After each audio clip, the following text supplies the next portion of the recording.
మహాశయ, ఇప్పుడు జరుగుతున్నది ఉచితమంటారా లేక అనుచితమంటారా? అనుచితం, పూర్తిగా అనుచితం. అయితే తమ గొంతు ఎందుకు మూగబోయింది? ఇంతటి తీవ్ర విషయాన్ని గురించి రాజ్యసభలో తమ అభిప్రాయం ఎందుకు వెల్లడించలేదు? తమకిష్టం లేదా? ఈ స్థితిలో మనం వారికి సహాయం చేయొద్దా? అవశ్యం చేసి తీరాలి, అది మన ధర్మం కూడా. అయితే తమరు మౌనం వహించారే. ఒకవేళ తమరు తమ అభిప్రాయాన్ని చెప్పి ఉంటే తమ ఆజ్ఞను ఉల్లంఘించే ధైర్యం ఎవరికుండేది? అది అసాధ్యమైనది విదురా, అసాధ్యమైనది. అసాధ్యమైనది నేను ఆజ్ఞ ఇవ్వలేను. ఎందుకు ఇవ్వలేరు? గొప్ప అసక్తత. ఏమిటి ఏమిటి అసక్తత గంగాపుత్ర? తమ వంటి వీర ధీర మహాపురుషులు మహారాజు ధృతరాష్ట్రుని ధర్మపదంలో నడిపే ఆజ్ఞను ఇవ్వగలరు. కురువంశంలోనే సర్వశ్రేష్ఠులైన తమకు ఆ అధికారం ఉంది. ఇప్పుడు నేను ఆ అధికారాన్ని పోగొట్టుకున్నాను. అదే నా అసక్తత విదురా, అదే అసక్తత. ఏమిటో చెప్తాను విను. మాత సత్యవతికి నేను ఆనాడు ఇచ్చిన వాగ్దానం, నేను ఆ సమయంలో ఇచ్చినది. అప్పుడు ఆమె అడిగినది, నీ మాట మీద నమ్మకమేమిటి అని. నీ వంటి పరాక్రమవంతుడు వీరుడు నా నిర్బల సంతానాన్ని వధించి సింహాసనాన్ని అధిరోహించవచ్చును కదా అన్నది. అప్పుడు నేను వాగ్దానం చేశాను, ఆమె సంతానంలో ఎవరైనా హస్తినాపుర సింహాసనాన్ని అధిరోహిస్తే బ్రతికున్నంత వరకు వారికి సేవ చేస్తానని, వారి సింహాసనాన్ని రక్షిస్తానని, వారి ఆజ్ఞను నేను పాటిస్తానని వాగ్దానం చేశాను. అయితే వారి ఆజ్ఞ ధర్మ విరుద్ధమైనా కూడానా? ఏది ధర్మ విరుద్ధం? ఏది ధర్మ విరుద్ధం? విదురా, నీవు ఆ పరిభాషను చక్కగా ఎరిగిన వాడివి. నీకు తెలుసు ధర్మం యొక్క పరిభాష సామూహికమైనది కాదని. ధర్మం ఎప్పుడూ వ్యక్తిగతమేనని, అంటే ప్రతి వ్యక్తికి ధర్మం ఒకటి ఉంటుందని. కనుక ప్రతి మనిషి జీవితంలో ఒకసారి ధర్మం అనేది తప్పక నిర్ణయించుకోవలసి వస్తుంది. ఆ తర్వాత జీవితాంతం అదే ధర్మమని దృఢంగా పాటించవలసి రావడం అతని కర్తవ్యమవుతుంది. ప్రస్తుతం అదే నా పరిస్థితి. అదే నా పరిస్థితి విదురా. నేను వాగ్దానం చేసి ఉన్నాను, హస్తినాపురం సింహాసనం నుంచి వచ్చిన ప్రతి ఆజ్ఞను తప్పకుండా పాటిస్తానని. మరి ఆ ఆజ్ఞలను నేను పాటిస్తుంటే నా హృదయం ఎందుకు ముక్కలు ముక్కలు కాలేదో అర్థం కావడం లేదు. ఇదే నా ధర్మం. ఇప్పుడు ఇదే నా అసక్తత విదురా, ఇదే ఇప్పటి అసక్తత.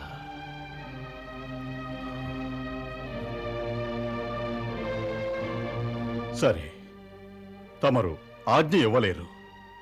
పోనీ సలహా అయినా ఇవ్వచ్చుగా? సలహా తప్పక ఇవ్వగలను. సలహా ఇవ్వవలసిన పనే నేను చేశాను. కానీ ఆ శకుని నా మాటలను అటు ఇటు చేసి దాని రూపాన్నే మార్చివేశాడు. అసలు ధృతరాష్ట్రుని చెవులు రెండు ఆ శకుని పలుకుల్నే ఆలకిస్తాయి. ఇక ఎవరి పలుకులు అతని చెవులకు వినిపించం. నీవు చూడలేదా విదురా? నీవు చూడలేదా శకుని ఎలా నా మాటలను తలకిందులు చేసి ఏ విధంగా దాని అర్థాన్ని మార్చాడో? కానీ నీవు మహామంత్రివి. నీ అధికారంతో నీవు ఇప్పుడైనా రాజనీతిని అనుసరించి తగిన సలహా ఇవ్వవచ్చునుగా. మహామంత్రినే కావచ్చు. తమకు బాగా తెలుసు అక్కడ నా పరిస్థితి ఏమిటో. ఒకటి, వారికి చిన్న సహోదరుడను. రెండవది, ఒక దాసీపుత్రుడను. అందుకే వారి దృష్టిలో నా మాటకు ఎటువంటి విలువ ఉండుటలేదు. విలువల సంగతి మర్చిపో. ఎప్పటికీ నీ కర్తవ్యాన్ని మర్చిపోకు. ఎంతవరకు మహామంత్రి పదవిలో ఉంటావో అంతవరకు నీ కర్తవ్యం ఏమిటంటే రాజుకు రాజనీతి యొక్క మార్గం చూపించడం, ధర్మం అనే ప్రకాశంలో మేలుకునేటట్టు చెయ్యి. అతనిని అధర్మపు అంధకారంలోకి వెళ్లకుండా నిరోధించు విదురా. అధర్మపు అంధకారంలోకి వెళ్లకుండా నిరోధించు. మహాశయ, ఏనాడైతే రాజనీతికి శకుని వంటి గ్రహణం అడ్డుగా ఉందో అక్కడ ప్రకాశం ఎలా ఉంటుంది? కేవలం గాఢాంధకారం అలుముకుంటుంది. వారికిప్పుడు రాజనీతి కాదు, పుత్రనీతే కావాలి. నా భయం ఏమిటంటే పుత్రనైతే ఈ వంశానికి పట్టిన దౌర్భాగ్యం అవుతుంది.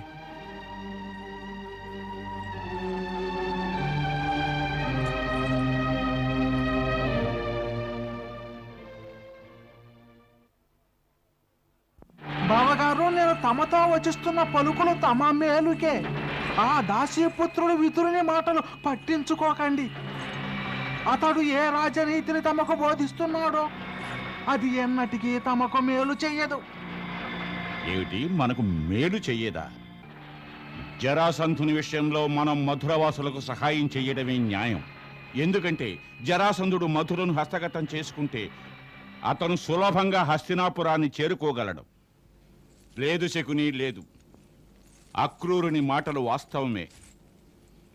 ఒక శక్తిశాలి శత్రువును ఎప్పటికీ మన రాజ్యపు సరిహద్దులకు దూరంగా ఉంచాలి. అతని మాటల్లో నిజం ఉన్నది బావగారు, నిజం ఉన్నది. మరి జరాసంధుడు తమకు శత్రువని తమరెలా భావిస్తున్నారు?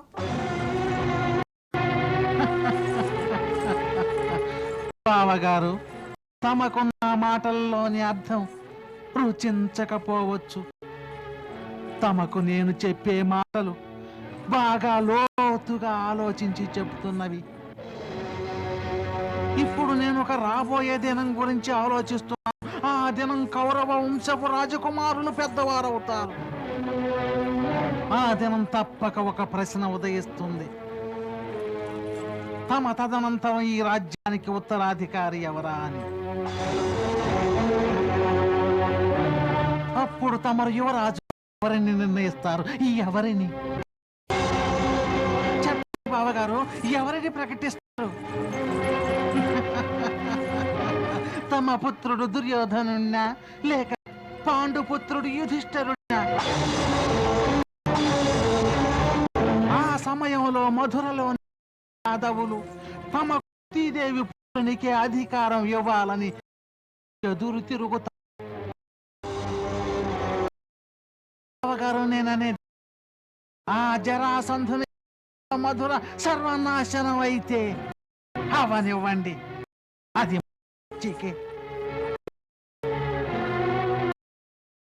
అయితే నిప్పుంటుంది, అక్కడ తప్పక పోతుంది. అప్పుడు ఎవరి అండదండతో ఆ కుమారులకు అధికారాన్ని కోరుతుంది. బాగా తెలుసు ప్రతి అండదండలున్నాయి. దుర్యోధనుని కంటే పెద్దవాడని. మన దౌర్భాగ్యం గాంధారి, ఏ దౌర్భాగ్యం? దౌర్భాగ్యమే. నేను ఎన్నో కలలు కన్నాను. పాండు చనిపోయిన కారణంగా నా పతికి రాజ్యం దక్కింది.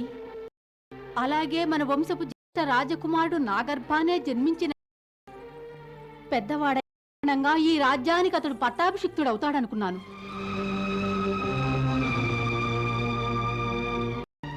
కుంతి కంటే ముందు నేనే గర్భవతినయ్యాను. మరి నా దురదృష్టం ఏం చెయ్యను? అప్పుడు నా గర్భం 2 ఏళ్ల వరకు నాలోనే స్తంభించింది. అంతలో దుర్యోధనుడి కంటే ముందుగా యుధిష్ఠిరుడు జన్మించాడు. అవును, నిజమే గాంధారి, ఇది మన దౌర్భాగ్యం. మనకు ఏదైతే రాసి ఉన్నదో దానిని మనం నోరు మూసుకొని అంగీకరించాలి. అందుకే చెప్తున్నాను అగ్రజ, దురదృష్టంతో పోరాడడానికి వారికి అధర్మ మార్గాన్ని సూచించకు. ఈ ధర్మాధర్మ పన్నాలు నీవెప్పుడు నేర్చుకున్నావు గాంధారి? నీవెప్పుడు నేర్చుకున్నావు? దురదృష్టానికి మనకుండా అంగీకరించడం భీరువుల లక్షణం. రాజనీతి యొక్క ధర్మం ఏమిటంటే దురదృష్టానికి కారణమైన దానిని నిర్మూలించాలి. అంటే అంటే అవసరం వచ్చినప్పుడు పాండుపుత్రులను నిర్మూలించాలి. ద్రోహం, ఇది అధర్మం, ఇది అన్యాయం, ఇది పాపం మహారాజ్. ఇప్పుడు నా ఆంతర్యంలో కూడా ఒక ఉన్నది. రాజు కాలేదనే బాధ ఉన్నది. మన దుర్యోధుణ్ణి రాజుని చేయాలనే కోరుకుంటున్నాను అగ్రజ. మరి దానికోసం అధర్మ మార్గాన్ని అనుసరి అన్యాయంగా తీసుకోలేను. ధర్మం ఏది అన్యాయం పాపం? మహారాజా, మీరు నా ప్రశ్నకు సమాధానం చెప్పాలి. రాజు యొక్క జ్యేష్ఠ పుత్రుడు రాజుకి ఉత్తరాధికారి అవుతాడా? అవుతాడు. అయితే హస్తినాపుర ప్రస్తుతం రాజు ఎవరు? మేమే.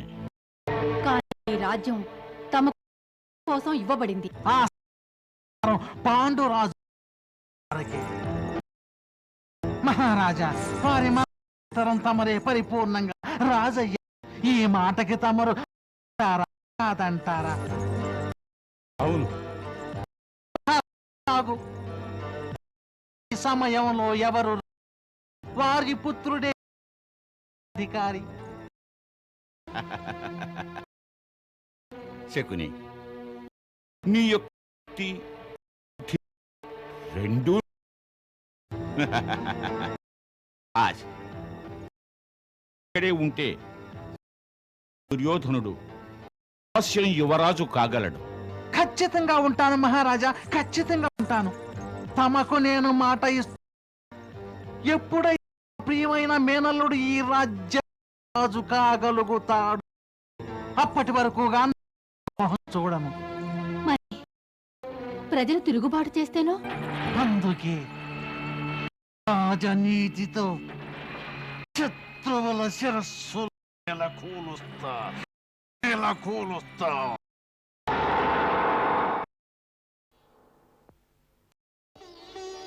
తమకు శ్రీకృష్ణుడు స్వయంగా తమ భగవత్ స్వరూపంతో సాక్షాత్కారాడు. ఆహా, తమరు ధన్యులు అక్రూరుల వారు. కేవలం దర్శన భాగ్యం చేతని నేను కృతార్థుణ్ణి. తమరు అనుమతి, తమ చరణ ఆ చరణామృతాన్ని సేవించముంది. ఏమిటిది? తమరేం చేస్తున్నారు విదురా? చరణామృతాలను వారు పరస్పరం లీలలను నిత్యం వారికి ఆనందం ఉంది. మహానుభావులు కూడాను. ఒకసారి కవి వచ్చినప్పుడు తమను గురించి శ్రీకృష్ణంగా తెలియపరిచారు. ధర్మానికి, నీతికి ప్రతిరూపమని. అందుకే తమకు ఈ అర్హత ఉన్నదని భావి తమకు దివ్యానుభవాన్ని గురించి చెప్తున్నాను. తమరెంతో దయచూపారు. ఇప్పుడు నా విన్నపం తెలియచేయ. నా వంటి దీనభక్తుని ఎప్పటికీ మరోవలదని, కర్తవ్యమనే ముళ్లతో నిండిన బాటలో నేను సాగుతున్నానని, నాకెల్లప్పుడూ వారు మార్గదర్శకులు కావాలని. ఈ భక్తుడు వారి శరణాగతుడని తెలియచేయండి. ఎవరై వారికి శరణాగతులవుతారో వారి హస్తాన్ని భగవంతుడు విడువడు. వారు ఈ పలుకులు వచించారు. త్యలోకాన్ని విడిచేలోపే తమకు బ్రహ్మ ప్రాప్తి కలుగుతుందట.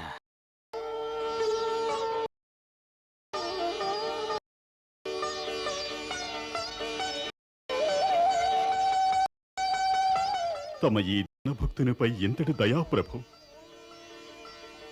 ఇంతకు మించి నాకింకేం కావాలి?